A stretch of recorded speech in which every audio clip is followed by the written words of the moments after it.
Welcome back to the Kelowna Real Estate Podcast. I'm your host, Taylor Atkinson. Mortgage broker too, I've heard. Yeah, I missed that part. And I am your real estate agent host, Matt Glenn. I thought you were the one that was supposed to have no brain. I honestly do not have a brain. Like, I have done some questionable shit in the last few days. Yeah, well, kids will do that to you, right?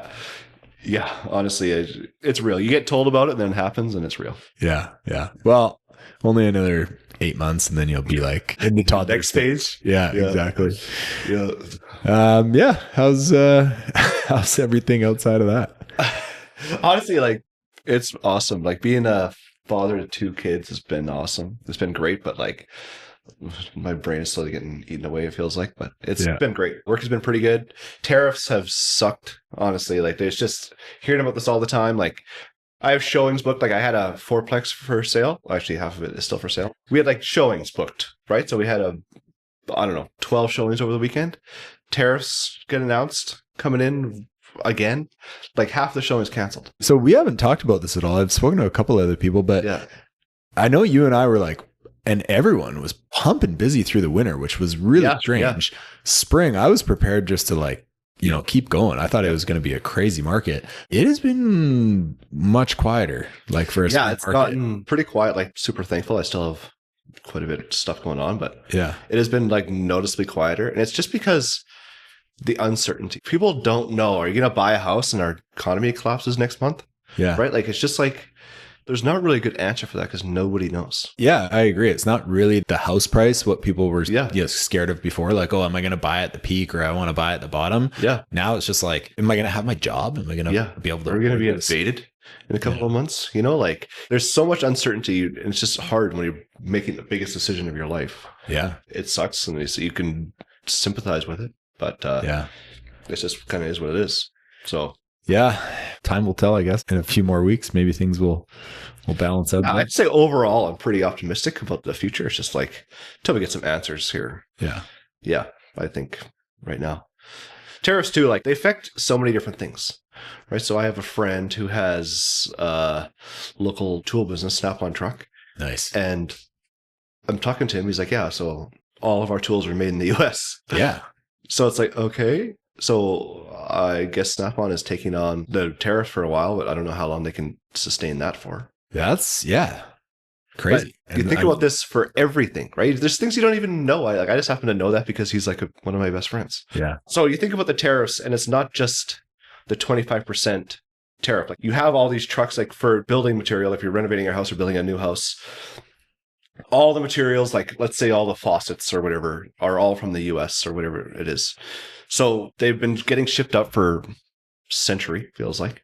And then you have all these things. But then when the tariffs come in, all of a sudden those trucks aren't coming in as much, right? So now to ship the one thing that you need from the States, even if you buy everything else from Canada, you don't just put it on the trucks that are going in the US anyway. So now your shipping costs go up. Yeah. It's the 25% tariff and then that. And I feel like there's a ton more of those kinds of things that you don't even really know. Well, and to magnify it, and this is what we spoke about with Brendan Ogmanson a couple episodes ago, was like, so inflation's going up because of all these tariffs, but GDP's going down because economically people are struggling, job losses, people aren't spending as much. So it's like the divide is just growing on both sides. Yeah, like there's not like the lever to pull of the interest rates because you might go up. Yeah. So like, at least in the short term, I don't know about long term, but yeah, like all these things just add to uncertainty. Yeah. Right? So like, you just don't know. Well, today's guests that we had on, two guests, twin brothers, Jason and Chris Wills. Boucherie boys represent. Thank you. Although they played basketball, so I can't get on board with that. I got cut in grade 10.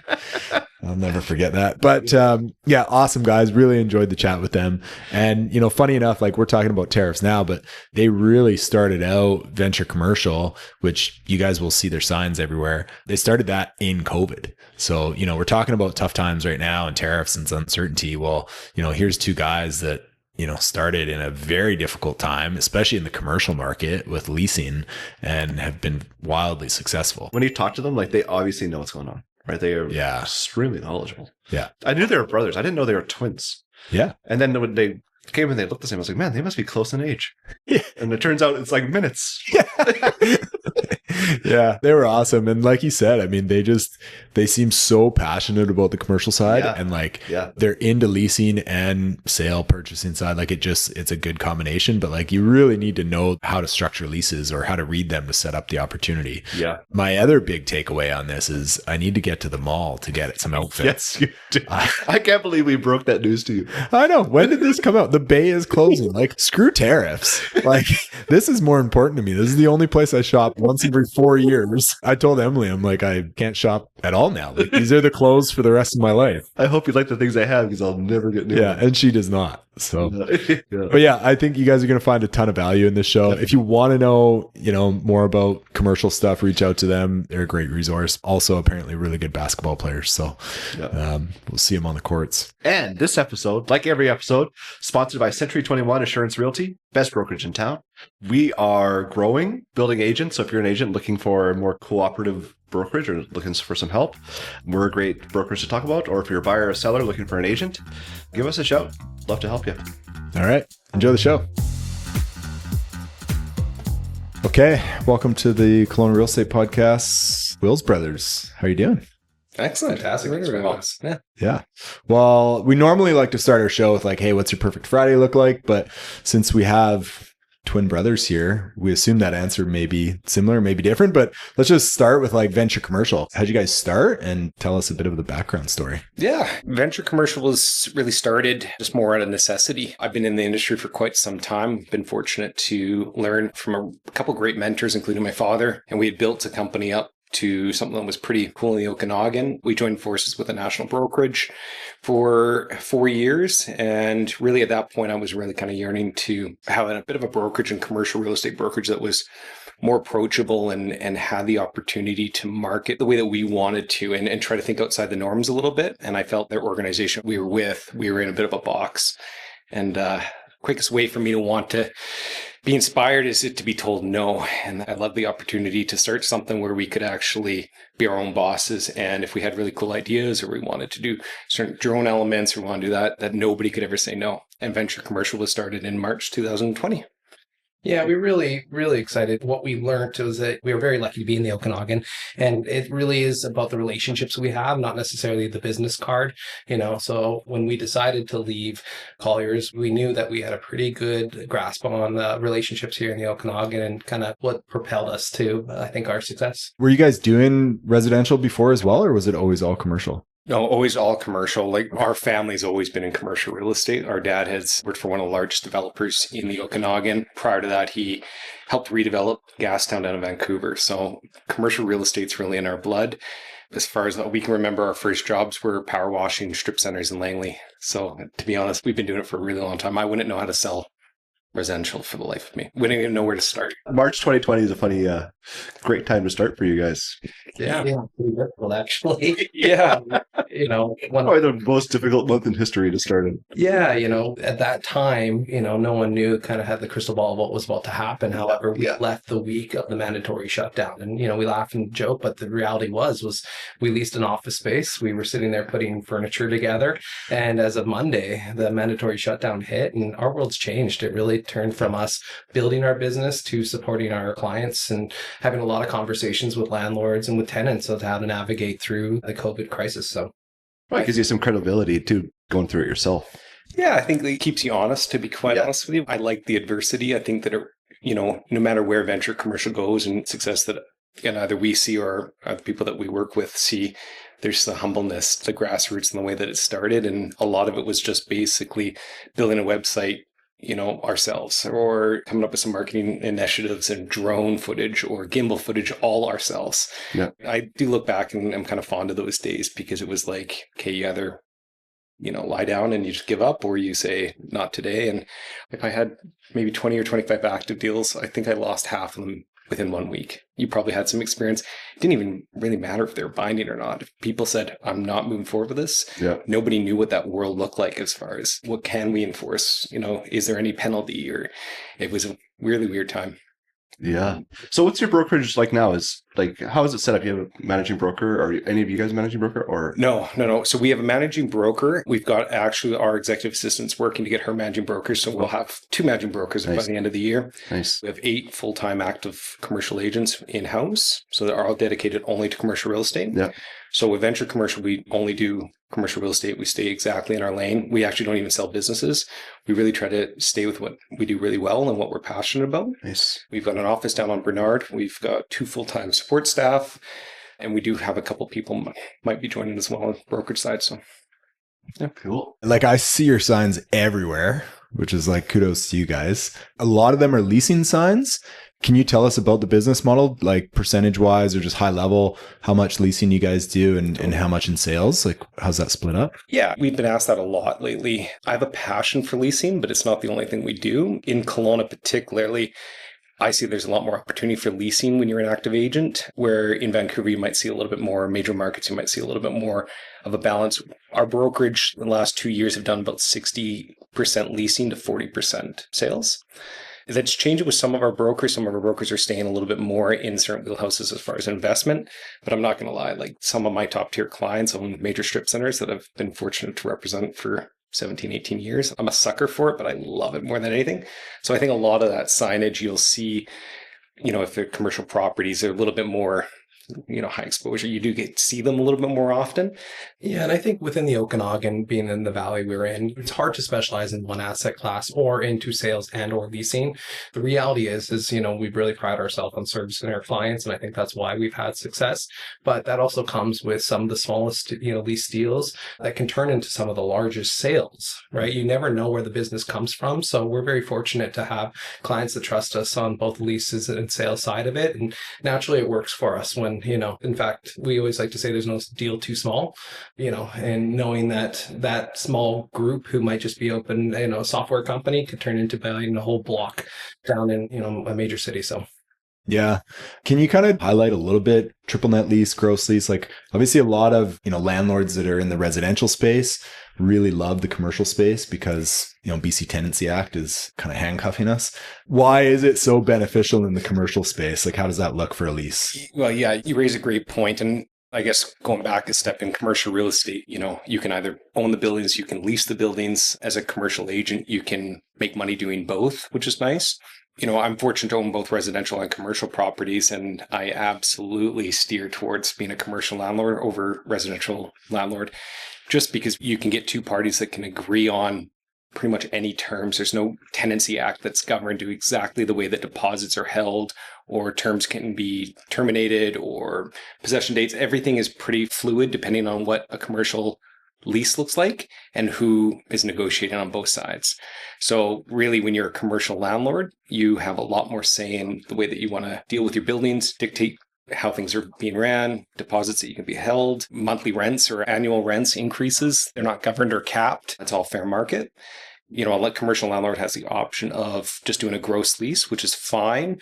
You do notice more in commercial real estate, the evolution of a triple net lease, which allows a landlord to be able to recoup any costs or controllables that change over the years. So property taxes, snow removal, common area maintenance, and everything can actually be charged back to the commercial tenants, typically on an annual basis through CAM reconciliations.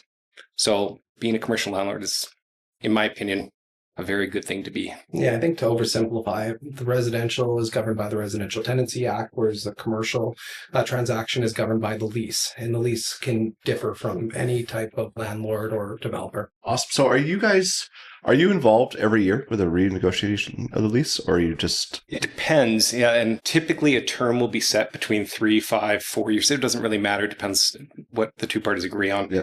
We'll help facilitate that transaction up front. If we're fortunate to represent the landlord, a lot of the times they'll engage us to actually work through the whole process of the life term, which is something that we've seen a lot of success with, is representing not just the initial deal, but if there's issues that come up with the lease, how can they be solved?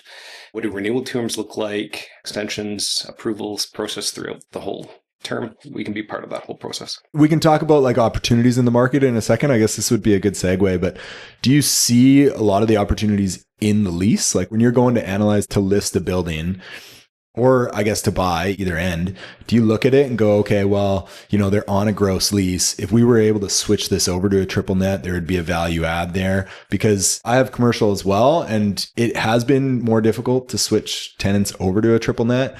Mostly, I think because, they're a little bit nervous of those expenses that are going up, pretty high with inflation on insurance or property tax or anything that you really don't have control over, or even just general maintenance costs. So I feel for the tenant in that regard, but also it shouldn't be the burden of the landlord. But yeah, I guess, to rewind and get back to the question, is leasing the majority opportunity that you guys see to value add? Oh, it's such a good question, loaded question. I think that if you've got a client that has an existing portfolio, where we've seen a lot of success. The reason why we've been able to represent some of these developers and clients that have had long-term rentals is a great commercial agent typically will find an opportunity if they know what market trends are. They, fortunate to work in other markets and they see what other landlords are doing to ways to improve their leases or improve the situation. So I think there's a huge upside on that. But leases are always evolving and changing. And like we brought up COVID changed commercial leasing in so many different ways. As a landlord, when I represent landlords, the way that we look at deposits and security, we scrutinize that so much more than we ever did before COVID. So there's a lot of evolution. I think where there's a lot of opportunity on the commercial side is when you've got clients that maybe have kind of historically owned the building and they just thought that's the way to do it. And they inherited leases, or they thought, well, you know what, when the market was down, we inherited gross leases, or we loved gross leases because it was stable rent and clients were happy, tenants were happy. Where we really kind of like our lips is when we find an undervalued opportunity that the market's changed around it. Actually, a really great example is the way that buildings are calculated for measurements. So we had one client on Bernard that didn't realize that they could actually gross usable and rentable up. And, as the leases matured and we got them onto a new program, their buildings expanded by 15%, just be able to collect areas that they actually had the right to incorporate back into the leases. So that'd be one really great example of, I think the client was quite happy. As the market evolved, particularly in this example, retail, Bernard shifted over the last 15 years.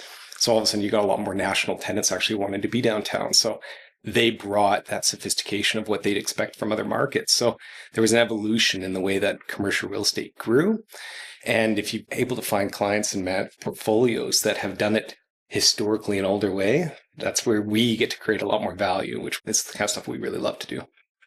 Yeah, it's such a funny thing. I've been thinking about it a lot lately because I guess the most opportunity I see is when I'm buying a property, because exactly that. You're scrutinizing it, you're flipping every stone, being like, oh, here's a value add, here's where I could cut costs, here's where I could do anything different. Once you own the property for a few years, you get super complacent.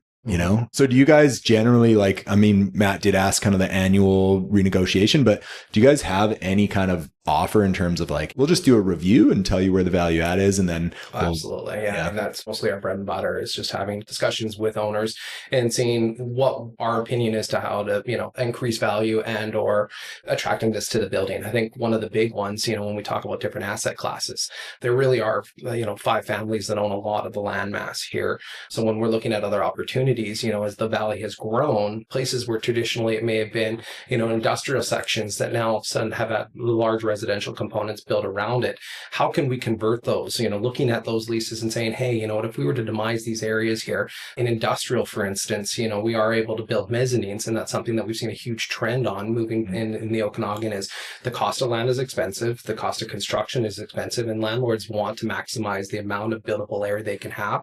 So we're seeing mezzanines being built into these spaces, which traditionally would have been a value add, whereas now it's actually just increased on the size that you can lease or sell, and they can actually charge for that, just as much as they are on the ground floor area. So that'd be a good example of one of those evolutions in our market. And it typically is trends from other markets that have also experienced, this kind of growth and the land getting so expensive. What are they finding ways to find value add? I think to one of your questions was, our involvement with those clients typically isn't as, a consultant on an hourly fee or anything. We've been fortunate, and it's just kind of the way that we were raised, is if you can bring value up front and not just be a transactional agent, someone actually that is part of that relationship from start to finish, whether it's a tiny little lease project at first, if you can kind of create value and you can show that expertise and you become part of that little family, That's the stuff that we've always loved to do. So it happens to work out. You do a couple leases and all of a sudden they want to acquire a couple more buildings or they want to sell one or two and stuff. And that's kind of how our bread and butter has been. It's not really through consultant fees or, charging.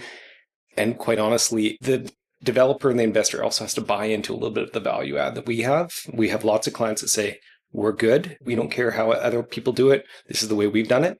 The absolute truth is we probably don't create much value for that client in that relationship. So maybe we just move to someone that actually sees that value, because you also don't want to have to retrain the whole program. Like if you're happy with it and it works, I'm going to confuse it completely by changing, let's just use, usable versus rentable. And I start, telling you got to read all the BOMA standards. You might say, look, I've got a full-time job somewhere else. This is a passive income producing property for me. Chris, stop it. You're confusing my world. You're creating chaos. You mentioned there's 5 families in Kelowna that probably own the majority, which is totally fair. But there are a lot of like smaller landlords that maybe own 1 or 2 spaces. You cannot be up to speed on education of like even just square footage, how much, it's leasing for. So to have somebody that's like fully into it as well as writing the leases, yeah, there's huge value there. I think Matt and I have been reached out like quite a lot in the last year, probably from residential landlords getting annoyed to wanting to switch over to commercial. So can we kind of talk about asset classes in the Okanagan? What are they? And, geographically where you see kind of the opportunity. Obviously Kelowna Central is a pretty hard place to make things pencil. I mean, I'm just putting words in your mouth. I'll let you guys talk. But yeah, maybe we can just start with what are the asset classes for commercial, and geographically, where do you like them right now? Yeah, I mean, where we've seen a big trend here is, to answer your question, is you've got your retail asset class, industrial, office, and multifamily. Those are what we specialize in. Because we're in a valley and there's only so much land, what we have seen is the trend outwards to the north and south of Okanagan, so Vernon and Penticton, where there was a massive demand and boom actually was in the industrial sector. And that was throughout the COVID period. And we saw some prices just absolutely skyrocket in Kelowna. And so investors, COVID did change the way the world looked. A lot of people knew that they could start to work remotely. And so the focus then said, well, where can we find affordable land? And that was in Vernon and Penticton. It was a 35-minute drive for anyone that was in Calgary or Vancouver. That was a normal commute. And by the way, you got a beautiful drive, it's a nice drive. It's a nice commute, right? So that's where we started to see a huge shift. And again, because a lot of the 5 families own a lot of the land mass, they had to get creative. Lake Country, we've seen a massive boom in the industrial sector out there, Vernon and Penticton as well. So because I have certain clients, I'm personally more focused on, the opportunities of finding a building that's underutilized rather than finding, a multifamily site and really going balls to the wall on a major development that has so much risk up front. I tend to be a little bit more, especially with clients looking for value add properties, as I like existing. I like markets that have almost a history of established market rents. And I know that sounds a little odd, but when you can find a market that hasn't had huge rental increases and you understand and you can look at a building and say, well, if I do this and I do this, maybe I can attract a certain type of tenant. You build off a tenant mix and you get a bit of a cool little vibe and hub going. Then all of a sudden you're being developer in a unique way, opposed to, we have had so many clients that say, you know what, I've been a successful doctor for my life. I want to build an apartment building. To me, I feel like that is so risky and there's so many players in that market and you're so, you guys probably know more than we do, but you're so governed by so many external forces that to me, it's too much risk for me to say, yeah, with an expert advice, this is how I do this. Right now, I've been focusing heavily on the Vernon upside. I think Vernon is a beautiful downtown setting, reminds me of what Bernard used to be 15 years ago, which was beautiful buildings, some historic kind of characters, some cool tenants and some vibe and stuff, but it hasn't really evolved to the next stage. And we're starting to see that downtown on Bernard. Let me be really clear that I'm well aware that there are challenges with downtown, where there's challenges with retail. There's definitely challenges in the restaurant industry right now. A lot of my closest friends own some of the nicest restaurants in town, and I hear it. But from a commercial standpoint, from a commercial opportunity, some of that land, in these downtown markets will only mature in price. And if you have that right strategy on how to find good tenants, even just upgrades to the exterior, or like listening to some of the challenges that other retailers have had in that unit before and say, why don't we upgrade this? Why don't we bring more power? Why don't we add a better HVAC system, which maybe allows for a cafe to be here instead of, a bridal store, which it's been for 15 years. Like, ways to evolve. And I think if you can create a tenant mix, that's the kind of stuff I love. One starts, now you get that cool little trendy bar, then you get that cool little clothing retailer, and all of a sudden you got a hub that people want to drive from all around town or wherever to come see. So that's stuff I love. Passionate about that. That's awesome. What are you guys seeing in the office space in Kelowna and Norton? It's not as bad as everyone thinks. I guess we did an article in Castnet where it wasn't the death of the office, it was just evolving and it just changed. The absolute truth is, I have one side of my shoulder that says everyone wants to work from home, everyone wants to work remote, everyone wants extremely flexible hours. But then, we're one of the largest commercial brokerages in the Okanagan doing a significant volume of the deals, and the office market has been really busy. There has been a lot of new product that's been put on the market over the last couple of years. Yeah. There's an expectation because of that land value and because of the construction costs that there's got to be, a pro forma rent that's targeted and hit. So there's some certain pressures on some of the newer stuff, which is, I think, why we see a little bit of vacancy. You've done some of the largest transactions on the office side. There's still quite a demand for people wanting to be out of home in a nice professional office setting. So, yeah, and I think to add to that, Matt's a great question because people have to evolve, right? And I've seen that in banks, for instance. When you look at their office, traditionally it would be, and you go into the CEO's office, it's a big boardroom, couches on the other side.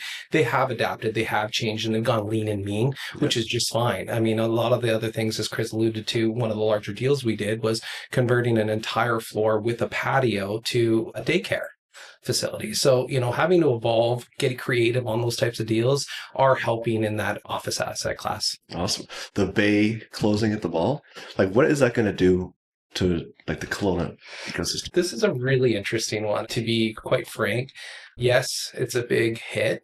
However, I think landlords are a little bit happy about that. Those leases were secured at very low net rents. Some of them were, historically. A lot of land, right? And now we're seeing the rezoning applications for higher density. I think this is an opportunity for landlords to recapture a big chunk of their properties and be able to service it and densify it or create, what we see maybe at Orchard Park Mall, where they start demising and leasing to other types of tenants that maybe have a little bit more of a longevity to them. So I have a close friend who's a golf pro. He has nothing to do with commercial real estate. Every time we're playing golf, he'll say, I want to be in the parking lot business. That is what I want to be in.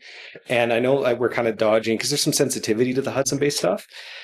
I've seen a lot of the projects, or there's some Okanagan-based shopping centers that are listed for sale right now. And the clients that we are working and looking and doing the performance and the backwards math see it as a massive opportunity rather than a liability that one of the largest kind of retailers in Canada going down. They're looking at it going, wow, there's a lot of area right there. And that property allows for height, and they get a little excited. Yeah. I think companies should look at this and figure out a way that they're changing their business model. I mean, e-commerce is a huge one, right? People can typically just click a button and have something show up the next day.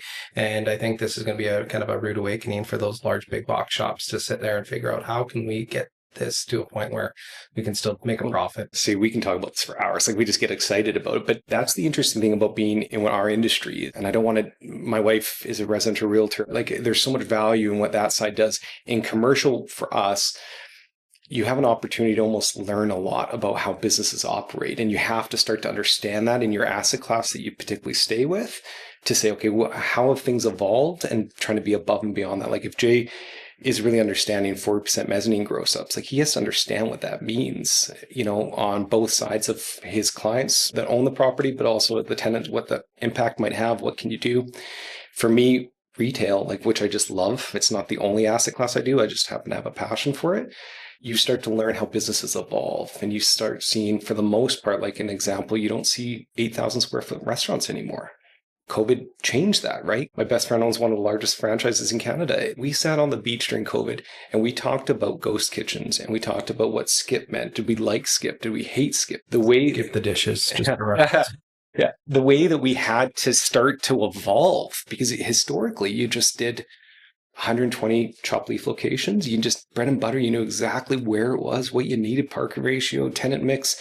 And all of a sudden we went, like we've got to change the way we look at real estate. We started, I say he did, but I got to be involved. Started looking at 800 square foot spaces instead of 1,200. And we learned how to be lean and mean and build the kitchens a little more economically and stuff. So I love it because you get kind of not just what are commercial lease rates, what are retail rates, what are, land selling per acre. You start to evolve the client's business and you start to understand that. And then if you're smart, you can figure out ways to create value add on that side. So there's so much to unpack there. First off, I am floored. I did not realize the bay was closing. That's where I get all my jeans from, which I've got a hole in my knee and I need more jeans. Yeah. Okay. Well, I'm headed there after this. Right now, yeah. When does it close? One thing I wanted to ask there, and I've been doing this for years now at my building, is like investing in the business owners, right? Like if they're successful, you'll be successful. If their profits go up, they can afford the higher lease rates. And you want that cohesive community. I'm happy to invest in it. I guess the hard part for most people might be, how do you quantify what the return's going to be? Like you said, paint the exterior. I know my building needs to be painted. We did the roof, we did the boiler system, like we're doing a bunch of work on it. Mm-hmm. Those things, I can't turn around and go to tenants and say, hey, we just replaced the roof. We're up in your rate. I guess if you're on a triple net lease. Depends what kind of lease you're on. Yeah, exactly. I'm Chris here going. I'm answering my own question. I think I just got a client. Yeah. Okay. So I inherited a lot of gross net leases. So I didn't have that ability then. But I guess, do you do comparables like residential real estate? Would you go say, hey, you know what? This building 3 blocks away has a beautiful exterior and updated this and updated that. And that's why their lease rates are higher than yours. Yes, but probably nowhere near as sophisticated as the residential side is. I admire the stats and the data and how easy it is to get in the residential side. In fact, I still don't know all the tools available on the matrix system because in residential, there's so many transactions happening in 2 bedrooms, 2 bathrooms in this market. You get to start seeing somewhat trends and you can build a bit of a case for a client. Like let's just hypothetically say you've got a restaurant, a cafe, and a retailer. The parking's going to come into play, the location. There's so many other variables and we don't see so many transactions happen on a monthly basis that you can say, look, you're off by 22 cents. If you're fortunate to have commercial real estate, and I do want to touch a bit about the point of entry of commercial real estate at one point, but I find there's landlords that see a larger picture and they say, okay, you know what? I could do this deal right now. It's going to pay me exactly what I want, but is this going to be the benefit to the community, to the existing tenant mix? If it's a mixed use building, how does this actually complement the immediate area versus, okay, I've got this really cool, use, but maybe they're a startup, but I can see they're going to work their butt off, but they want me to invest in a little bit of paint outside, or they want to have channel lit signage, or they want something that's going to require a little bit more of an investment than I've historically ever had to do with other tenants. That's an evolution. And I think the thing that frustrates me the most with my industry, with some of my colleagues, with some of the landlords that I've worked closely that don't want to deal with commercial agents, or they have their own system, is when they do lazy deals. That's what really bothers me, is there's an opportunity to evolve and to bring something to a market that, could be a really good thing for not just the nickels and dimes of, the rents, but could be a building block off of the rest. So in your instance, like there's nothing wrong with the fact that you've inherited those things and this is kind of the way we've done it. But if you take a flyer on maybe that, and I'm just using way examples, but that gluten-free bakery couple that's really working hard at the farmer's market, but they're going to bring something that's been unique and shake it up. Like, that's pretty cool. And all of a sudden you get that next use that goes, I'm a cool hair salon that really would love to be beside this youth and energy. That's the opportunity. Like, that's where you start. I don't ever advise clients to just go buy something, put lipstick on it and just say, hey, hopefully they come. Like, there's got to be a strategy of how you get there instead of just spending clients' cash, because that never really works well for agents as well. When you just start saying, well, build it and they will come, there's got to be some thoughtfulness to it. Yeah. Another point you touched on there is entry level. So yeah, I get people reaching out to like, hey, what am I approved for a commercial mortgage? It's like, well, it's based on the debt coverage ratio, right? So do you guys want to talk a little bit about that? How do you, I guess, not pre-approve, but like vet a potential new client that's coming in that wants to buy commercial space? Like, how does that conversation Yeah, work? first and foremost, patience. Like us, along with other great colleagues that we work with, other brokerages that kind of do a lot of commercial real estate.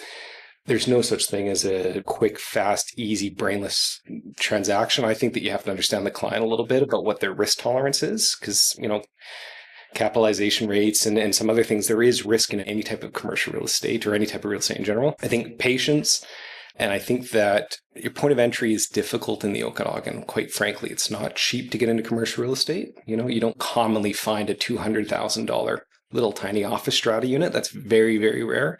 You're talking probably multiple millions of dollars. If you're talking about acquisition of land and developing, there's, as I've mentioned, better have some experience with that, or at least have the end user or your home business that you're evolving. Like you got to have some of the cards ready for that. What I find really interesting in the Okanagan is there's a lot of historical money. There's clients and developers that have owned stuff forever and they have no succession plan.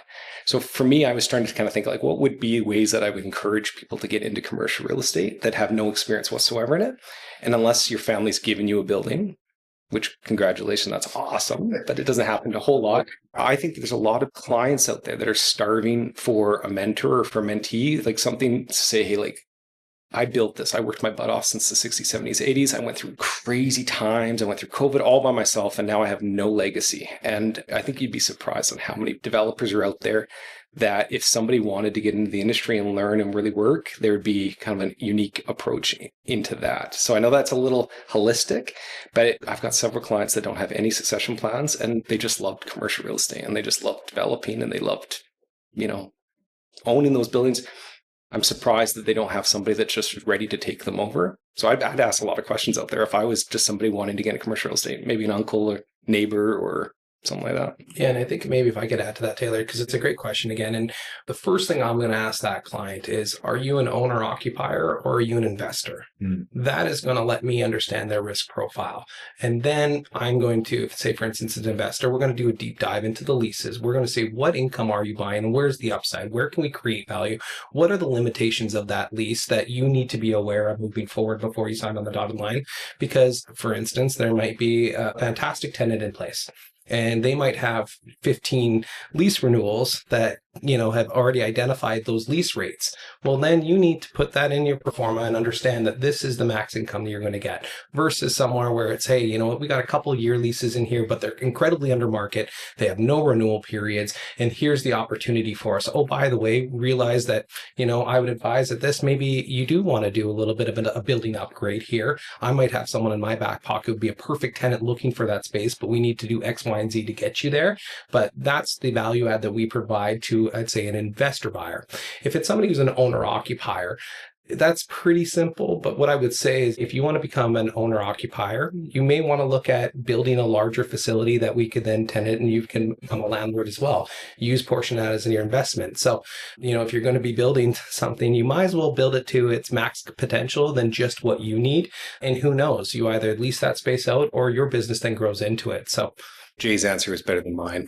Well, that's a good one. I like both of them. To your point, Chris, I can act as a nephew. Like if you have some uncles that are looking to pass down the torch. And for you, Jay, I think something that like the light bulb went off there for me is, do you guys ever, I'm assuming this doesn't happen frequently, but is there ever an opportunity during the purchase where you would do like a lease buyout, or if there's an existing tenant, that's part of the condition of like, hey, you have to find a way to terminate this because that lease is so undervalued. Like we can't even be approved, for financing because the lease rate's so low. Absolutely. Yeah. Absolutely. Yeah. And those are difficult conversations to have. And there's sometimes you can see the writing on the wall for a business who might just be looking for a way out too. So yeah, we get really creative. One thing we haven't really chatted about commercial real estate is we wear many hats.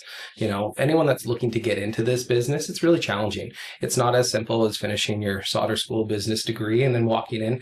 We need to understand the art of the deal. We need to understand understand what hat am I wearing that day. So am I wearing a tenant rep or a lease? Am I a landlord rep for a lease? If I'm buying for a purchaser or selling for, somebody, every one of those deals are a different type of direction and strategy as to how we approach them. So, when you get into this business, there's a lot to learn. We're always constantly learning, but this is where we get excited. And I think we've been fortunate to develop some pretty great relationships with owners that I would say Chris is a really good example of 2 or 3 of his clients that people would line up for days to get to meet. But, Chris has them on their cell phone because he's done a great job of looking through those, doing a deep dive and understanding, hey, how can I create value in your portfolio, which then puts us in their inner circle. So it's really neat and something that the reason why I love commercial real estate. Yeah. And I think one thing that you raise is ways to get out of leases potential, right? And a lease can be 4 pages. It can be 60, 70, 80 pages. Like there's just a wholly different types out there.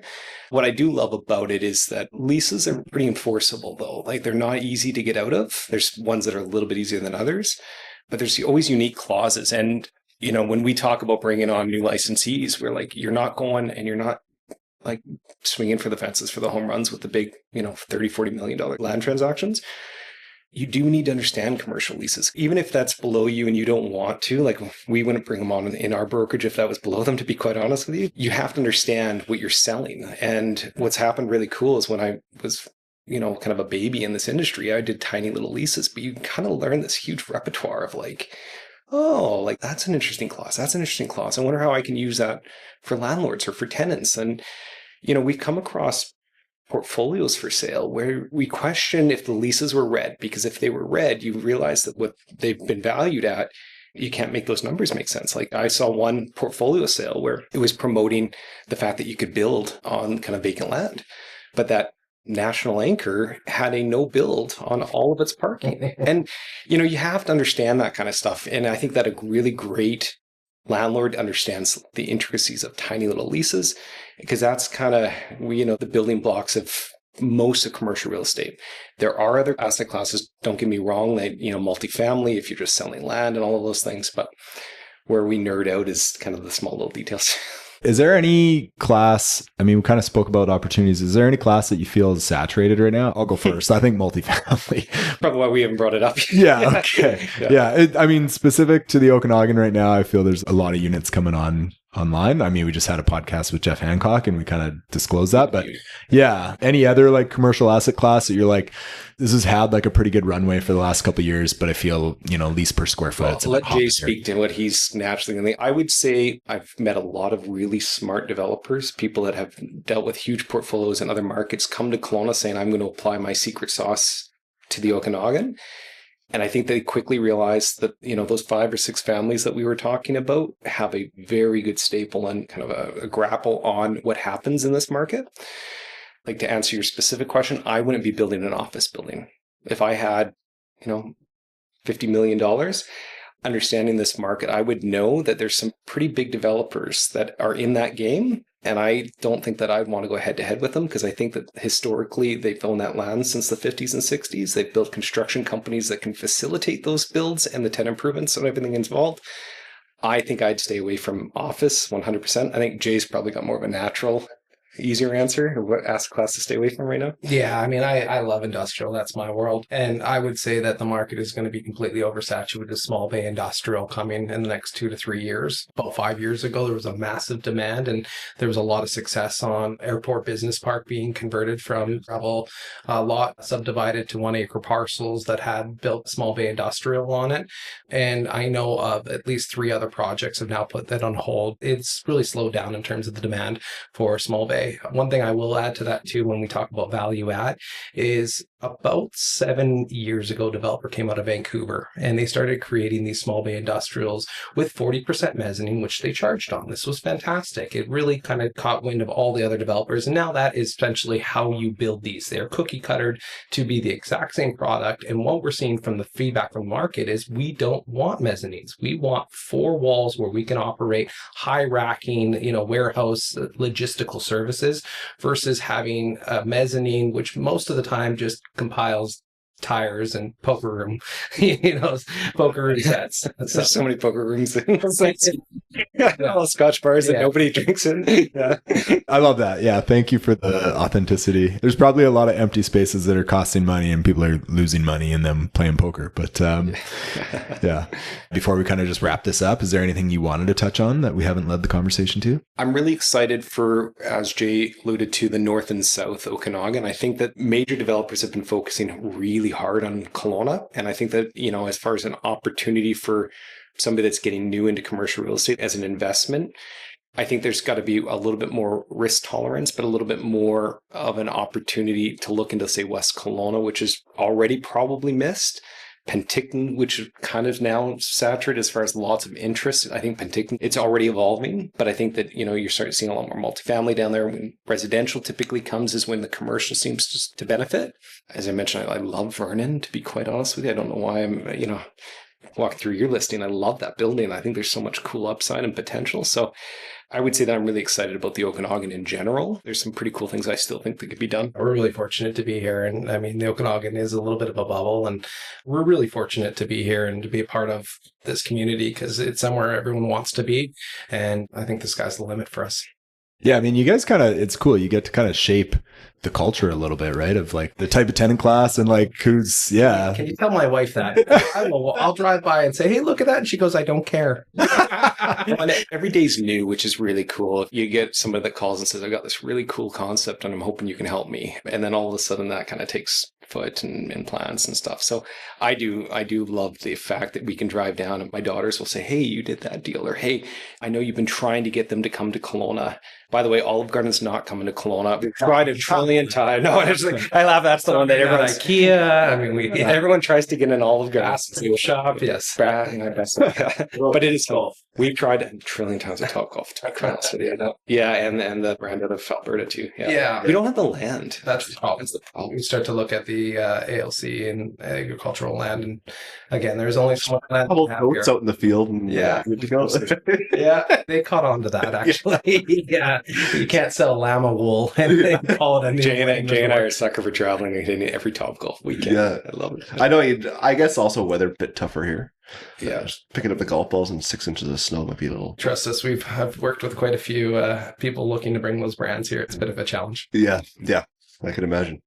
Well, it's been awesome. Appreciate it. Talking to you guys. Yeah, honestly, thank you guys so much for coming by. Like, it was a blast chatting to you. If anyone does want to reach out to you to talk leases, selling, buying, how do they reach out? What's the best way? You can view us on our website at venturecommercial.ca. Probably the easiest way to connect us through there, or call any one of our signs.